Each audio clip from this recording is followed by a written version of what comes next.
သာသနာတော်နှစ်2555ခုနှစ်ကောဇာတက္ကရာ1383ခုနှစ်တဗုဒ္ဓလဆန်းရှိရ2011ခုနှစ်ဇန်နဝါရီလ31ရက်ရန်ကုန်တိုင်းဒေသကြီးမော်ဘီမြို့နယ်ဝနချောင်းကြီးရွာစေတဝန်တော်ရစေကိန္ဒရာမကျောင်းတိုက်အတွင်းအထာရသမကျိန်ဆင်ကျင်းပပြုလုပ်အပ်သည့်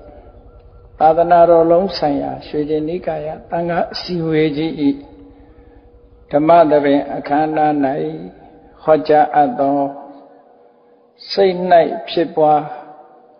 အစိုးတရားတို့၏လှိစားမှုများအကြောင်းတရားဒေသနာတော်ဒီကနေ့ညဓမ္မသဘင်အခမ်းအနားကိုရွှေဖုံးတော်သခင်ရှင်တော်မြတ်ဖရာ၏မဟာကရုဏာဂုဏ်ကိုအာယုံပြုကာတိကျူဖွဲ့ဆုံးအပ်သောဝန္ဒနာပနာမအာတိတဂါထာကိုရွတ်ဆိုပူဇော်ခြင်းဖြင့်စတင်ကြရအောင်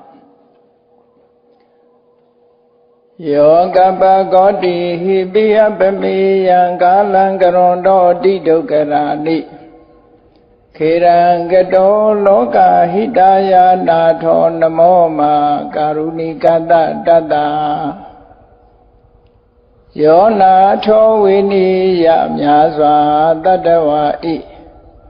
ချမ်းသာစီးပွားလိုလားတောင်းတအကုန်ပေါင်းခါသဖြင့်နာထမြညာခြင်းရှင်တော်မြတ်ဖရာသည်ကပ္ပဂောတိဟိပိဂရေကဘာအရေးအတွက်အသင်္ချာတို့ဖြင့်တော်လဲအဘေမေယံရေတွေ့တိုင်းတာဖော်ပြခြင်းငါမစွမ်းနိုင်ပါသောကာလလေးအသင်ချေသိမ့်နေကဘာရှိကြသောကာလပတ်လုံးလောကဟိတယတတ္တလောကဤအကျိုးစီးပွားအလုံးငါအတိဒုက္ခရာနိဥစ္စာအသက်ချေလက်အင်္ဂါမေတ္တာကြီးမာသမိတာနှင့်တထာဇနီစွန်ခြင်းကြီးဟုကျတိထဝေ50အစုအလုံးခဲရင်တော်မူတော့ကိုကရွန်တော်ဘုရားဖြစ်ရန်ဤတန်ကြိုးကုတ်အားထုတ်တော်မူရသည်ဖြစ်ဖြစ်ခေရန်လက်ချေမျက်လုံးအသက်ဆုံးလျက်နှလုံးစိတ်ဝံကိုရောဤပင်မခြင်းတို့ကတောဘဝဒါနချိန်ဖန်များစွာရောက်တော်မူခဲ့ရရှာလေပြီမဟာကရုဏီကတတတ္တဝါများယင်ဝေတာကဲ့သို့တနာချစ်ခင်မဟာကရုဏာရှင်ဖြစ်တော်မူသောတသနာတတဝိနည်းများစွာတတ္တဝါဤချမ်းသာစီးပွားလိုလားတောင်းတအကုန်ပေါင်းခါသဖြင့်နာထမြညာထိုးရှင်တော်မြတ်ဖရာအားနမောယုတိပြောင်းပြောင်းမှန်ကိုလျော်၍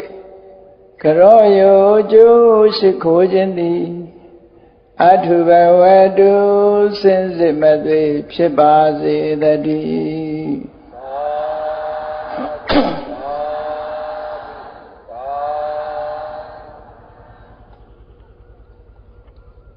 စိတ်၌ဖြစ်ပွားအဆိုးတရားတို့ဤလှည့်စားမှုများပါဠိစာပေမှာလှည့်စားခြင်းကိုဝိဇနာလို့ခေါ်တယ်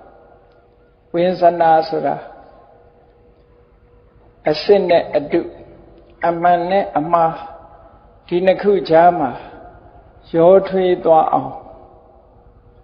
ဖြစ်စေတတ်တဲ့လှည့်စားခြင်းလို့မြန်မာစကားမှာဒီလိုဆိုတာပစ္စည်းနဲ့ပတ်သက်လာလို့ရှိရင်အတုနဲ့အစစ်လို့ဆိုတဲ့အခါမှာအစစ်နဲ့တူအောင်ဆင်တူရိုးမှလောက်ထားတဲ့အတုတွေဟာအစစ်နဲ့အတုခွဲမရအောင်လှည့်စားသွားတဲ့အခါရတဲ့ပုဂ္ဂိုလ်ဟာအစစ်မရဘဲနဲ့အတုရတန်ဖိုးခြင်းအဖြစ်အလွန်ကွာခြားတယ်ပေါ့ဒါကြောင့်မို့သဘာဝတရားတွေမှာလည်းပဲထို့တူပဲအစစ်နဲ့အတုလွဲမှားသွားအောင်ရောထွေးနိုင်တဲ့အရာတွေရှိတယ်သဘာဝတရားကအစစ်နဲ့အတုလွဲမှားသွားအောင်လှည့်စားတတ်တဲ့သဘောတရားတွေဘုန်းကြီးတို့ရဲ့စိတ်တွေထဲမှာပို့ပြီးတော့ စိတ်ကိုမိပြီးတော့ဖြစ်တဲ့သဘာဝတရားတွေတည်းမှာရှိဒါနဲ့ပတ်သက်လာတဲ့အခါမှာအခုရွှေကျင်ကိုင်းကြီးကိုပထမဦးဆုံးတည်ထောင်တော်မူခဲ့တဲ့ရွှေကျင်နိကာယကဏသမုဋ္ဌာပကရွှေကျင်ဆရာတော်ဘုရားကြီးမင်းတုံမင်းလက်ထက်ကမင်းတုံဘုရင်ကအလွန်ကြီးညိုလို့မန္တလေးတောင်မြောက်ဘက်မှာရွှေကျင်တိုက်ကြီး9တိုက်တည်ထောင်ပြီးတော့ကိုးကွယ်ခဲ့တဲ့ဆရာတော်ကြီးအဲ့ဒီဆရာတော်ဘုရားကြီးရေးသားတဲ့ဝိသနာဓိပနီလှည့်စားခြင်းတွေကိုထုတ်ဖော်ပြတဲ့ကျမ်းစာလေးတစ်ဆောင်ရှိအဲ့ဒီကျမ်းစာဟာဆရာတော်ကြီးကသူ့သဘောနဲ့သူရေးတာမဟုတ်ဘူးပိဋကတ်တော်ထဲမှာနိတ္တိပါဠိတော်ဆိုတာရှိတယ်အဲ့ဒီနိတ္တိပါဠိတော်ကိုဖွင့်ဆိုတဲ့နိတ္တိအထကထာနိတ္တိအထကထာမှာလှည့်စားမှုတွေကို38မျိုးခွဲခြားပြီးတော့ဖော်ပြထားတာရှိတယ်အဲ့ဒီ38မျိုးသောလှည့်စားမှုတွေကိုဆရာတော်ဘုရားကြီးကထုတ်နှုတ်ပြီးတော့ရှင်းလင်းရေးသားထားတဲ့ကျမ်းစာလေးတစ်ခုဝိသနာဓိပနီလို့ခေါ်တယ်လှည့်စားမှုကိုထင်ရှားအောင်ဖော်ပြတဲ့ကျမ်းစာတစ်ခုအဲ့တော့ဆရာတော်ဘုရားကြီးကိုပူဇော်သောအဖြစ်ဒီကနေ့ဆရာတော်ကြီးရေးသားခဲ့တဲ့ဝိသနာဓိပနီကိုမြင်ဉဏ်၍၎င်းမူရင်းကျမ်းဖြစ်တဲ့နိတ္တိအထကထာမှထုတ်နှုတ်၍၎င်းတဘာဝအဖြစ်လှည့်စားရတဲ့မိမိတို့ရဲ့စိတ်အစဉ်မှာဖြစ်ပေါ်နေတဲ့အဆိုးတရားတွေဘုန်းကြီးတို့တွေတတိထားတတ်ဖို့ဒါကိုဟောကြားတာဖြစ်ပါတယ်မြတ်စွာဘုရားသခင်ကိုရောမြတ်ကပါပတ္တမိန်ရမတိမနောလူတွေရဲ့စိတ်ဟာမကောင်းမှုအကုသိုလ်တွေမှာမွေးလျော်တယ်လို့ဒီလိုဆိုတာနောက်တစ်ခုအဓိပ္ပာယ်တစ်ခုပြောနိုင်တာကတော့ပါပလို့ဆိုတာမကောင်းမှုအကုသိုလ်အလုပ်တင်မကဘူးမနဆိုတဲ့စိတ်တဘာဝဟာစိတ်ထဲမှာဖြစ်ပေါ်လာတဲ့မကောင်းတဲ့အဆိုးတရားတွေနဲ့သာသူကပျော်တယ်လို့ဆိုလိုတာဥပမာမဲ့ဘုန်းကြီးတို့စိတ်ကလေးဟာလောဘနဲ့ပျော်တယ်အလောဘနဲ့ကြမပျော်ဘူးဒေါသနဲ့ပျော်တယ်အဒေါသနဲ့ကြတော့မပျော်ဘူးမောဟနဲ့ပျော်တယ်အမောဟနဲ့မပျော်လောဘဆိုတာအဆိုးတရားဒေါသဆိုတာအဆိုးတရားမောဟဆိုတာအဆိုးတရားမာမနာတွေအိတ်တာတွေမစ္စရိယတွေနဲ့ဆိုရင်စိတ်ကပျော်မွေ့အဲ့ဒီလောဘဒေါသမောဟလို့ဆိုတဲ့စိတ်ထဲမှာဖြစ်ပေါ်လာတဲ့အဆိုးတရားတွေနဲ့စိတ်ကလေးကတွဲဖက်မိသွားလို့ရှိရင်ပို့ပြီးတော့ပျော်တယ်ဒီအပေါင်းအသင်းတွေကိုသူပို့သဘောကျတဲ့ဘာဖြစ်လို့လဲဆိုရင်တန်တရားထဲမှာအလွန်အချိန်ကြာအောင်အလေးအကျင့်ကြီးတစ်ခုရတာလောဘနဲ့တွဲနေကြဒေါသနဲ့တွဲနေကြမောဟတွေမာမနာတွေအိတ်တမစ္စရိယတွေနဲ့ဒီစိတ်ကလေးဟာတွဲနေကြဖြစ်တော့တဘာဝအားဖြင့်ဖြူစင်ပါတယ်ဆိုတဲ့စိတ်ကလေးဟာဒီလိုပါပလို့ဆိုတဲ့ဆိုးရုပ်တဲ့တရားတွေတဘာဝတရားတွေနဲ့ရှင်တွဲလာတဲ့အခါအဲ့ဒီတဘာဝတရားတွေနဲ့ရှင်တွဲရတဲ့အပေါ်မှာသူပျော်မွေ့တယ်လို့စိတ်ဆိုတဲ့ထဲမှာစိတ်ဆိုတာတဘာဝအပြင်ပဂတိဖြူစင်တယ်အဲ့ဒီတဘာဝအပြင်ဖြူစင်တဲ့စိတ်မှာမကောင်းတဲ့အဆိုးတရားက14မျိုးကောင်းတဲ့တဘာဝအပြင်ဖြူစင်ပြီးတော့တင့်တယ်တဲ့တဘာဝတရားက25မျိုး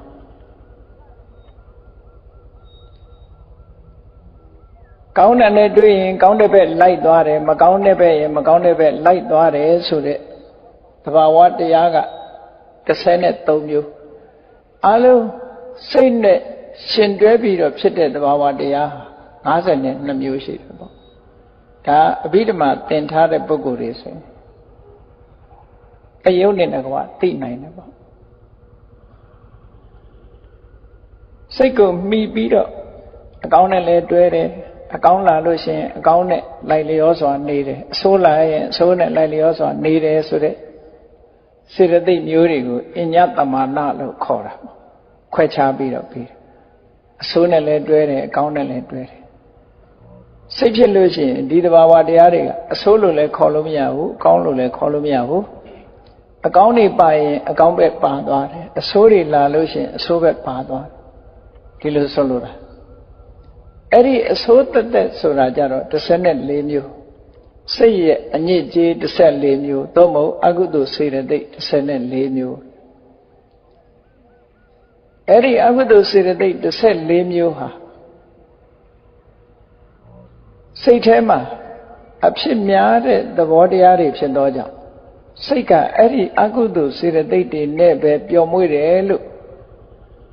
ဒီလိုအဓိပ္ပာယ်ယူလို့လည်းရတယ်ပါပတ္တမိန်ရမတိမနောလူတွေရဲ့စိတ်ကလေးဟာပါပတ္တမိန်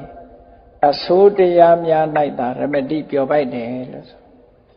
လောဘနဲ့ပျော်ပိုက်တယ်ဒေါသနဲ့ပျော်ပိုက်တယ်မောဟတွေမာမာနတွေအိတ်တမစ္စရိယတွေနဲ့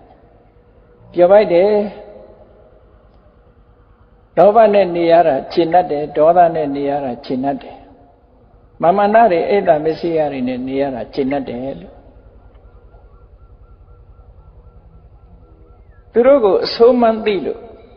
စိတ်ကလေးကိုအဆိုးဘက်မရောက်အောင်ဆွဲထုတ်ပြီးတော့ဖြူစင်တဲ့တရားတွေနဲ့ဆက်ဆက်ပေးတဲ့အခါဥပမာမဲ့တတိနဲ့တွဲပေးတယ်ဆိုရင်စိတ်ကလေးကမပျော်ဘူးလွတ်ထွက်သွားတာပဲကြည့်လေထက်လေဝင်လေလေးကိုမှတ်ကြည့်လိုက်တဲ့အခါမှာစိတ်ကလေးကထွက်လေဝင်လေပေါ်မှာမငြိမ်သက်ခြင်း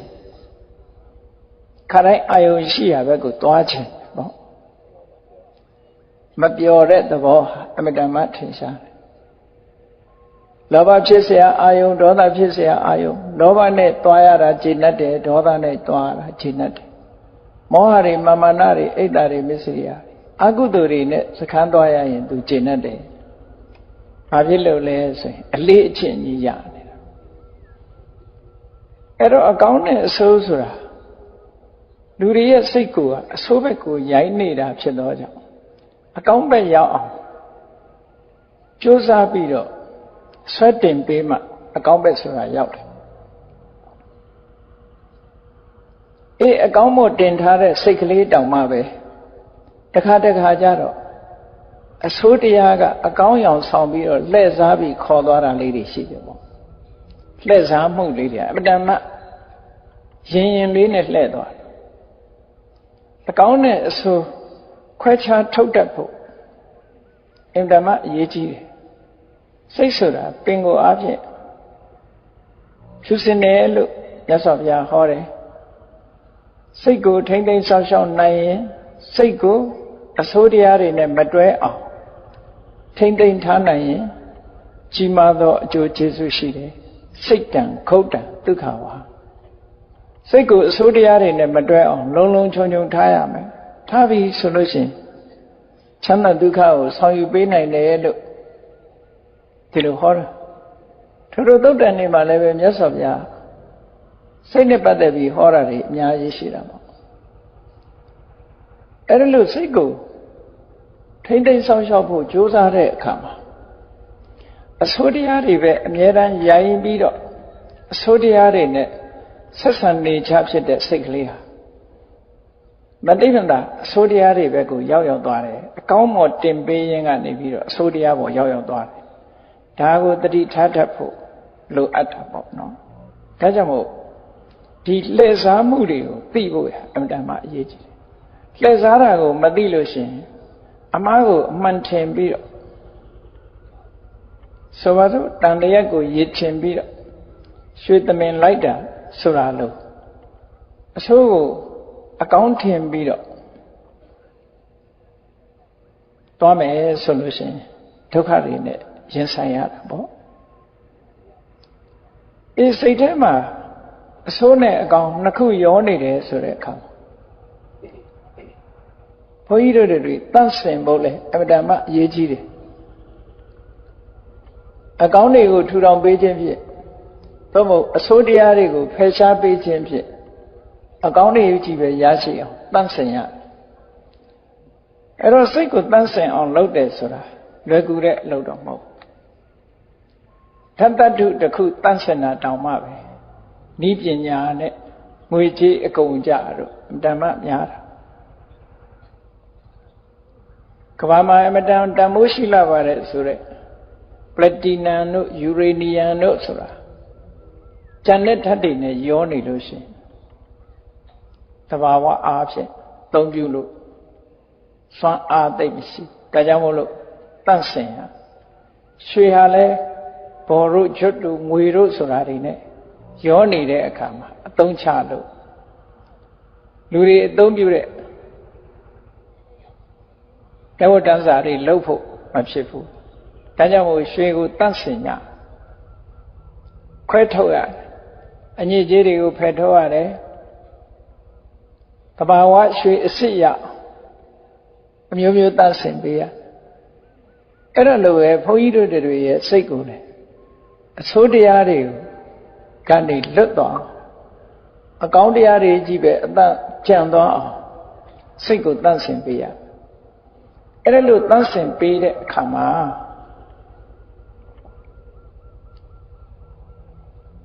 အကောင်းလိုနဲ့အကောင်းရောင်ဆုံပြီးတော့အဆိုးကနေဝင်ပြီးတော့ကတ်လာတတ်တယ်အဲ့ဒါဟာအလွန်တတိထားရမယ့်ကိစ္စတစ်ခုအဲ့ဒါလှည့်စားခြင်းတစ်ခုပဲလို့ဒီနိဋ္ဌိထက္ကရာကျမ်းမှာတဘာဝတရားတွေနဲ့ပတ်သက်ပြီးအဆိုးတရားတွေဟာအကောင်းပေါ်မှာဝင်ရောက်ပြီးတော့လှည့်စားနေဖို့လှည့်စားနေမှတိဖို့ယုတ်တိဟာရဆိုတဲ့အခန်းမှာသေသေးချာချာရေးပြထားတာရှိတယ်အဲ့ဒါကိုအများနာလိုက်အောင်ရွှေကျင်ဆရာတော်ဘုရားကြီးကဝိသနာဓိပနိဆိုပြီးတော့ရေးခဲ့တာပေါ့38မျိုးလုံးဒီကနေ့ဟောခြင်းမှာဟောနိုင်မှာပြီးတဲ့လောက်တော့ဟောပြီးလက်စားမှုလေးတွေကအင်တမတ်တိမ်မွေ့စိတ်ရဲ့လှည့်စားမှုမပြောနဲ့လောကမှာမျက်စိနဲ့ကြည့်လို့ရတဲ့ပစ္စည်းဥစ္စာတောင်မှပဲစိန်အစစ်နဲ့စိန်အတုရွှေအစစ်နဲ့ရွှေအတုပစ္စည်းအစစ်နဲ့ပစ္စည်းအတုဒီလိုဟာတွေဟာတမန်ပုဂ္ဂိုလ်တွေကခွဲခြားပြီးတော့မသိနိုင်လောက်ဆင်တူရောမှဖြစ်နေတယ်ပေါ့အစစ်နဲ့အတုခွဲခြားဖို့ဆိုတာအမှန်တမ်းကျွမ်းကျင်လိမ္မာတဲ့ပညာရက်တွေလိုအပ်တာပေါ့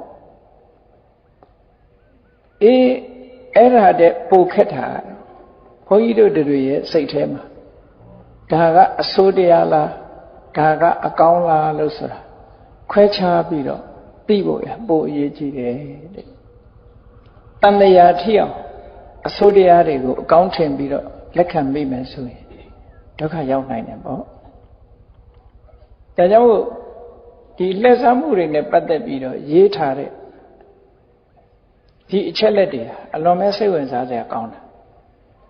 လူတွေနဲ့အနီးကပ်ဆုံးပြောရမယ်ဆိုလို့ရှိရင်ဗြဟ္မဝိဟာရတရား၄ပါးမေတ္တာတဲ့ကရုဏာမုဒိတာဥပေက္ခာလို့အလုံးသိကြတဲ့အတိုင်းမေတ္တာဆိုတဲ့တရားဟာအလွန်တန့်စင်တဲ့အကောင်းတရားဖြစ်တယ်သို့တော့ဘာကနေဝင်ပြီးတော့မေတ္တာရအောင်ဆောင်ပြီးတော့လှိစားတတ်တယ်လောကလူသားတွေဟာဘယ်လိုအလှိစားခံနေရသလဲဆိုတာဒီကျမ်းမှာထင်ထင်ရှားရှားဖော်ပြထားတယ်စင်တူရိုးမှာတရားနှစ်ခုမေတ္တာနဲ့ရာဂဆိုတာလောဘပဲမေတ္တာနဲ့ရာဂကလည်းကိုနှစ်သက်ပြီးဆိုလို့ရှိရင်နှစ်သက်တဲ့ပုဂ္ဂိုလ်ရဲ့အကျိုးစီးပွားကိုလိုလားတယ်မေတ္တာကလည်းအကျိုးစီးပွားကိုလိုလားတယ်အရက်ထဲမှာကြည့်လေမကွဲတော့ဘူး မေတ္တာနဲ့သုံးနေတဲ့အရက်ထဲမှာသုံးတာကတဏှာရာဂပံရောစဉ်ကိုရည်ရွယ်ပြီးတော့သုံးတာတဏှာရာဂကိုရည်ရွယ်သုံးပေမဲ့လို့လူတွေကတဏှာလို့မပြောကြဘူးမေတ္တာလို့ပဲပြောကြတယ်အေးဘု து အပေါ်မေတ္တာရှိတယ်ဘယ်ဝအပေါ်မေတ္တာရှိတယ်ဆိုပြီးတော့မေတ္တာဆိုတဲ့စကားလုံးနဲ့တဏှာရာဂဆိုတဲ့ဒီစကားလုံးတို့ရဲ့ဆောင်ရွက်မှုအသွင်တရံလေးကအမှန်တမ်းနီးကပ်တယ်နီးကပ်သည့်အတွက်ကြောင့်မေတ္တာအစစ်ကိုရဖို့ရအတွက်တဏှာရာဂကမေတ္တာရောင်ဆောင်းဆောင်နေသည့်အတွက်ကြောင့်တခါတည်းမေတ္တာအစစ်မဖြစ်ပဲနဲ့တဏှာရာဂကိုမေတ္တာထင်ပြီးတော့အတုကြီးပဲရလိုက်တာတွေများတယ်ပေါ့မေတ္တာဆိုတာအလွန်တန့်စင်နေအေးမြတယ်ကိုယ့်အတွက်မစင်စားဘူးသူ့အတွက်ပဲစဉ်းစားတယ်မေတ္တာရဲ့သဘောတရားတဏှာကြတော့အဲ့လိုမဟုတ်ဘူး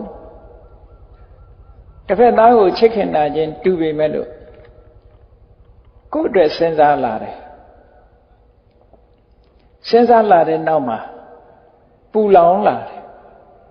လက်လွတ်ဆုံးရှုံးမခံနိုင်ဘူးဆိုတဲ့သဘောတွေပါလာတယ်အဲ့ဒါကတဏှာရာဂအဲ့ဒါနဲ့ပတ်သက်ပြီးတော့လှည့်စားမှုတွေအကြောင်းကိုရေးတဲ့အခါမေတ္တာယနာမုခေနရာဂောဝင်စေတိမေတ္တာယနာမုခေနမေတ္တာရှိတဲ့အောင်ဆောင်တဲ့အနေအားဖြင့်ရာဂောရာဂတရားကဝင်စေတိစိတ်ကိုလှည့်စားသွားတယ်စိတ်ကိုလှည့်စားရင်ထိုစိတ်ဖြစ်တဲ့ပုဂ္ဂိုလ်လည်းလှည့်စားခံရရတယ်ပေါ့ဒီလိုဆိုလိုတာပေါ့အဲ့တော့ဘုန်းကြီးတို့တွေမေတ္တာအစစ်ရဖို့အတ္တမကိစ္စရမေတ္တာအစစ်မဟုတ်ဘဲနဲ့ရာဂကိုမေတ္တာထင်ပြီးတော့လက်ခံထားမယ်ဆိုလို့ရှိရင်ရာဂကအကုသိုလ်တရားရဲ့သဘာဝကတာဝိစ္စအပြစ်ရှိတယ်ဒုက္ခဝိပါကလက္ခဏာဆင်းရဲတဲ့အကျိုးထုတ်လုပ်တယ်ဒါကအကုသိုလ်ဘက်ကမေတ္တာဆိုတာတော့အဒေါသအမုန်းကင်းပြီးတော့ကောင်းကျိုးချမ်းသာကိုလိုလားတာမေတ္တာအဲ့ဒီမေတ္တာတရားဟာတန့်စင်တယ်မွန်မြတ်တယ်ကုသိုလ်တရားဖြစ်တယ်ကုသိုလ်မှန်လို့ရှိရင်အနဝိဇ္ဇအပြစ်ကင်းတယ်ဒုက္ခဝိပါကလက္ခဏာချမ်းသာသောအကျိုးကိုပေးတဲ့သွင်ပြင်လက္ခဏာရှိတယ်လို့ဒီတဘာဝတရားနှစ်ခုဟာအကျိုးပေးရစခြင်းအင်တမကွာခြားတယ်သို့တော်လည်းအသွင်တရံချင်းကအင်တမတူတယ်တူသည့်အတွက်ကြောင့်ရာဂနဲ့မေတ္တာရောထားပြီးတော့မေတ္တာအစစ်ကိုရဖို့အင်တမခဲနေရာဂကမေတ္တာရောင်ဆောင်းဆောင်ပြီးတော့လှည့်စားသွားတတ်ပါတယ်တဲ့ဒါပြောတာဒါဟုတ်မေတ္တာဘာဝနာပွားတဲ့အခါမှာမေတ္တာရဲ့အနိကယံသူဟာဘယ်သူလဲလို့ဆိုရင်ရာဂအင်တမသဘာဝချင်းနီးစပ်တယ်မေတ္တာကလည်းတစ်ဖက်သားကိုချစ်ခင်တယ်အကျိုးစီးပွားကိုလိုလားတယ်ရာဂကလည်းတစ်ဖက်သားကိုချစ်ခင်အကျိုးစီးပွားကိုလိုလားတယ်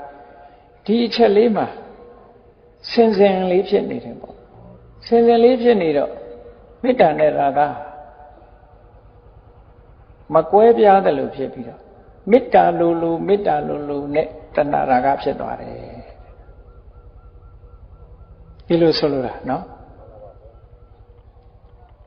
မေတ္တာဆိုတာအလွန်တန့်စင်တဲ့ဗြဟ္မဝိဟာရတရားရာဂဆိုတာအမတမညစ်သေးတဲ့အကုသိုလ်တရားစိတ်ရဲ့အညစ်တရားအဲ့တော့ဒီရာဂဆိုတဲ့အဆိုးတရားကမေတ္တာရောင်ဆောင်ပြီးတော့လှည့်စားလိုက်တာတဲ့ဒါကြောင့်မို့မေတ္တာဘာဝနာပွားတဲ့အခါမှာ advice အကြံပေးထားတာရှိတယ်ဩဒိတမေတ္တာတူတယောက်ကိုရည်စူးပြီးတော့မေတ္တာပို့မယ်သို့မဟုတ်ဩဒိတပိုင်းခြားပြီးတော့မေတ္တာပို့မယ်ပုဂ္ဂိုလ်တူတယောက်ကိုရွေးတယ်ရွေးပြီးတော့မေတ္တာဘာဝနာအခြေစိုက်တော့မယ်ဆိုတဲ့အခါမှာဘယ်ပုဂ္ဂိုလ်မျိုးရွေးရတော့ဆို ကိုနဲ့ခင်မင်နဲ့ပြည့်ရပုဂ္ဂိုလ်ရွေးပြည့်ရပုဂ္ဂိုလ်ပေါ်မှာမေတ္တာအခြေတည်ဖို့အမှန်တမ်းလွယ်တယ်ခင်မင်နဲ့ပုဂ္ဂိုလ်ပေါ်မှာမေတ္တာသို့တော့ခင်မင်နဲ့ပုဂ္ဂိုလ်လို့ဆိုပေမဲ့လို့အမျိုးသားဆိုရင်အမျိုးသားချင်းအမျိုးသမီးဆိုအမျိုးသမီးချင်းပဲရွေးရမယ်တဲ့လိန်တူတာပဲရွေးရမယ်လိန်မတူတာမရွေးရဘူးဘာဖြစ်လို့တုံးဆိုခုနကရာဂရဲ့အန္တရာယ်ကတ်နေတယ်ပေါ့မေတ္တာပို့ရင်နဲ့ရာဂကဝင်ပြီးတော့ပူးသွားတတ်တယ်တဲ့ဒါကြောင့်မို့မေတ္တာဘာဝနာပွားတယ်ဆိုတဲ့အခါမှာဩဒိတရည်ညွှန်းပြီးတော့ပုဂ္ဂိုလ်တဦးတယောက်ကိုပွားတော့မယ်ဆိုရင်အမျိုးသားကအမျိုးသားချင်းပွားရတယ်အမျိုးသမီးကဟို general ပွားတာတော့ပွားလို့ရတယ်တဦးတည်းကိုကြည့်ပြီးတော့မေတ္တာတရားကိုတိဆောက်ပြီးဆိုတဲ့အခါမှာမျိုးသားချင်းမျိုးသမီးချင်းဖြစ်ရဘာဖြစ်လို့တော့အနိကယံသူဖြစ်တဲ့ရာဂကကတ်နေသည့်အတွက်ကြောင့်အလွန်တိမ်မွေ့တယ်သူအလွန်တိမ်မွေ့တော့မေတ္တာကနေပြီးတော့တဏှာရာဂဖြစ်သွားတယ်ကူးပြောင်းဖို့အမှန်တမ်းလွယ်တယ်လှည့်စားသွားလိမ့်မယ်လောက်တာကမေတ္တာရတာကရာဂကဲလို့ဖြစ်သွားတယ်အေးဒါကြောင့်မို့လို့မေတ္တာယနာမုခေနမေတ္တာပြုရမေတ္တာပြုတယ်ဆိုတဲ့ဥဒိချက်နဲ့မေတ္တာလိုနဲ့ရာဂောရာဂဆိုတဲ့နှစ်သက်တတ်တဲ့တွေ့တာတတ်တဲ့တရားကဝင်စေတိတတ္တဝါတွေကိုလှည့်စားသွားတယ်ဟောဒုက္ခရောက်သွားနော်မေတ္တာဆိုတာကာမိသန္တာတွေဗျာပါဒတွေဌိနမိတ်တာတွေဥဒ္ဒစ္စကုက္ကုစတွေဝိသိကိစ္စတွေဆိုရအကုသိုလ်နိဝရဏတွေကိုရှင်းပြီးတော့ထိုအကုသိုလ်နိဝရဏတွေကလွတ်ကင်းတဲ့ဝိဝေကဇပိတိဒုက္ခလွတ်ကင်းခြင်းကြောင့်ဖြစ်ပေါ်လာတဲ့ပိတိဒုက္ခနဲ့တမာတိစွမ်းအားနဲ့ရလာတာပထမရလာတဲ့ဆံလွတ်ကင်းမှရသို့တော့မေတ္တာအစစ်မဖြစ်တဲ့အခါကျတော့အဲ့ဒီဆံမရတော့ဘဲနဲ့တဏှာရာဂဖြစ်ပြီးတော့ပူလောင်မှုတွေပဲရသွားတယ်ဒီလိုဆိုလို့ဒီတရားနှစ်ခုကအမှန်တမ်းသိမ်မွေ့တယ်ဒါကြောင့်မို့ဘုန်းကြီးတို့တွေရွှေဝယ်တဲ့အခါမှာရွှေအစစ်နဲ့အတုစိန်ဝယ်တဲ့အခါမှာစိန်အစစ်နဲ့အတုအမှန်တမ်းတတိထားရတယ်လို့မေတ္တာဘာဝနာပွားပြီးဆိုတဲ့အခါမှာမေတ္တာရဲ့အတုဖြစ်တဲ့ရာဂကိုတတိထားရမယ်လို့ဒီလိုဆိုတာလှည့်စားသွားပြီးတော့အမှားကြီးရသွားလို့ရှင်ကုသိုလ်လိုနဲ့အကုသိုလ်ဖြစ်သွားတယ်တဲ့ဒါကလှည့်စားမှု38မျိုးတဲ့ကဒီတစ်ခုလှည့်စားမှုပဲဒါကြောင့်မို့မေတ္တာယနာမုခေနရာဂောဝင်စေတိမေတ္တာရောင်ဆောင်းပြီးတော့ရာဂလှည့်စားသွားတယ်တဲ့အဲ့ဒီလိုလှည့်စားမခံရအောင်အမြဲတမ်းရာဂဆိုတာကိုတတိထားရမယ်လို့ဒီလိုပြောတာနော်တန်းစင်တဲ့တရားအဲ့တော့ကုသိုလ်နဲ့အကုသိုလ်ဆိုတာတစ်ခါကျတော့လက်တစ်လုံးလေးတွေရောနေတတ်တယ်ရောနေတော့ကုသိုလ်လုပ်တယ်လို့နဲ့အကုသိုလ်ဖြစ်တယ်ဒီလိုတွေဖြစ်တာနော်အကုသိုလ်လုပ်တယ်လို့နဲ့ကုသိုလ်ဖြစ်ဖို့ကခက်တယ်ကုသိုလ်လုပ်တယ်လို့နဲ့အကုသိုလ်ဖြစ်ဖို့ကအမှန်တမ်းနီးစပ်တယ်ဘာလို့လဲတော့ပစ္စည်းဝယ်ရင်အစစ်ရဖို့ကခက်တာလားအတုရဖို့ကခက်တာလားဆိုအစစ်ရဖို့ကခက်တာအတုရဖို့ကလွယ်တယ်ကဲနောက်တစ်ခုကိုကြည့်အောင်နောက်တစ်ခုကျတော့ကရုဏာကရုယနာပฏิရူပေနတောကောဝင်စေတိကရုဏာဆိုတာတနာတာကျင်နာတာတောကဆိုတာစိုးရိမ်တာဒီတဘာဝနှစ်ခုကအမှန်တမ်းနှိစ္စတယ်တောကဆိုတာလေကိုတနာတဲ့ပုဂ္ဂိုလ်တွေပေါ်မှာဖြစ်တတ်တာဟုတ်ကိုနဲ့ခင်မင်ယူရတဲ့ပုဂ္ဂိုလ်တွေပေါ်မှာတနာတယ်ဆိုတဲ့ပုဂ္ဂိုလ်တွေပေါ်မှာတောကဖြစ်တယ်